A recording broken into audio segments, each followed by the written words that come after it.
আসসালামু আলাইকুম রহমতুল্লাহি ওবরাকাতু। বন্ধুরা, টিএম বাংলা চ্যানেলে আপনাদেরকে স্বাগতম। বন্ধুরা, সবাই কেমন আছেন? আশা করি আল্লাহর রহমতে ভালো এবং সুস্থ আছেন। আমিও আপনাদের দোয়া এবং আল্লাহর অশেষ রহমতে ভালো এবং সুস্থ আছি। যদি কারো স্ত্রী কিংবা কারো স্বামী যদি ছেড়ে চলে যায়, কিংবা কোনো ব্যক্তি হারিয়ে যায়, কিংবা কেউ আপনাকে ছেড়ে চলে গেছে, সে আর ফিরে আসতেছে না, তাহলে ওই ব্যক্তিকে ফিরে আনার জন্য এই যে তাবিজটি দেখতে পাচ্ছেন, এই তাবিজটি লিখে পাথরের নিচে চাপা দিয়ে রাখবেন। ইনশাআল্লাহ নিরুদ্দেশ ব্যক্তি অবশ্যই আপনার কাছে এসে হাজির হবে।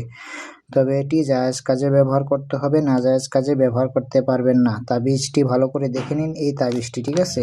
এই যে 1 2 3 4 5 6 7 8 9 10 11 12 13 14 15 16 ঘরের এই তাবিজটি দেখে নিন। আর এই যে ফুটাগুলো দেখতে পাচ্ছেন, এগুলো হচ্ছে গিয়ে দিতে হবে, ঠিক আছে? এই ফুটাটা দিতে হবে। আর এখানে হচ্ছে গিয়ে একটা ফুটা আছে, এই ফুটাটাও দিতে হবে আপনাদেরকে, ঠিক আছে?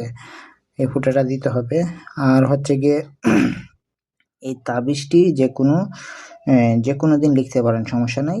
তাবিজটি সুন্দর করে লিখে, আর যে ব্যক্তি হাজির করতে চান যে ব্যক্তিকে, তার নাম নিচে লিখে দিবেন। তাবিজের নিচে তার নাম, তার বাবা অথবা মায়ের নাম দিবেন। যদি পুরুষ হয় তার নাম, তার বাবার নাম দিবেন, আর যদি মহিলা হয় তার নাম, তার মায়ের নাম দিবেন, ঠিক আছে? দিয়ে এই তাবিজটি লিখে সুন্দর করে ভাঁজ করে আপনারা হচ্ছে গিয়ে পাথরের নিচে, ভারী পাথরের নিচে তার চাপা দিয়ে রাখবেন, ঠিক আছে? পাথরের নিচে চাপা দিয়ে রাখবেন। তাবিজটি ভালো করে দেখে নিন। ইনশাআল্লাহ 2 থেকে 3 দিনের মধ্যে অথবা খুব দ্রুত সে এসে হাজির হবে। তাবিজটি ভালো করে দেখে নিন আপনারা, এই তাবিজটি, ঠিক আছে? এই তাবিজটি যে কোনো ব্যক্তি যদি হারিয়ে যায় কিংবা চলে যায় আপনাকে ছেড়ে, সে ফিরে আসতে বাধ্য বাধ্য বাধ্য, ঠিক আছে? এটি খুবই পাওয়ারফুল এবং পরীক্ষিত তাবিজ। এটা সূরা 3 এর তাবিজ, ঠিক আছে? তো তাবিজটি ভালো করে দেখে নিন। এই তাবিজটি আপনারা লিখে কি করবেন, পাথরের নিচে চাপা দিয়ে রাখবেন। আর পাক পবিত্র হয়ে তাবিজটি লিখবেন 3 বার অথবা 7 বার দুরূদ শরীফ পাঠ করে নেবেন, অজু করে নেবেন।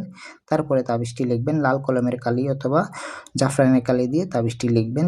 যেভাবে আছে এইভাবে বক্স এঁকে তারপরে উপরে 786 লিখবেন, আরবিতে এটা 786। তারপরে যেভাবে আছে তাবিজটি এভাবে লিখে আপনারা পাথর চাপা দিয়ে রাখবেন। তাহলে ইনশাআল্লাহ নির্দেশ ব্যক্তি অবশ্যই আপনার কাছে হাজির হবে, কিংবা যে আপনাকে ছেড়ে চলে গেছে সে অবশ্যই আপনার কাছে এসে হাজির হবে। আর এরকম আরও ভিডিও পেতে হলে আমার চ্যানেলটি অবশ্যই সাবস্ক্রাইব করে দিবেন, এবং হচ্ছে কি ভিডিওতে একটি লাইক দিয়ে ভিডিওটি শেয়ার করে দিবেন। আর স্ক্রিনে দেওয়া আমার হোয়াটসঅ্যাপ নাম্বারে যোগাযোগ করবেন 01644121754। এটাতে ইমো আছে, হোয়াটসঅ্যাপ আছে, সরাসরি কল দিতে পারেন 01644121754, ঠিক আছে? আপনারা যে কোনো বিষয়ে আলোচনা করতে পারেন, আমার সাথে যোগাযোগ করতে পারেন। আজকের মতো এই পর্যন্তই। সবাই ভালো থাকবেন, সুস্থ থাকবেন। আসসালামু আলাইকুম রহমতুল্লাহ।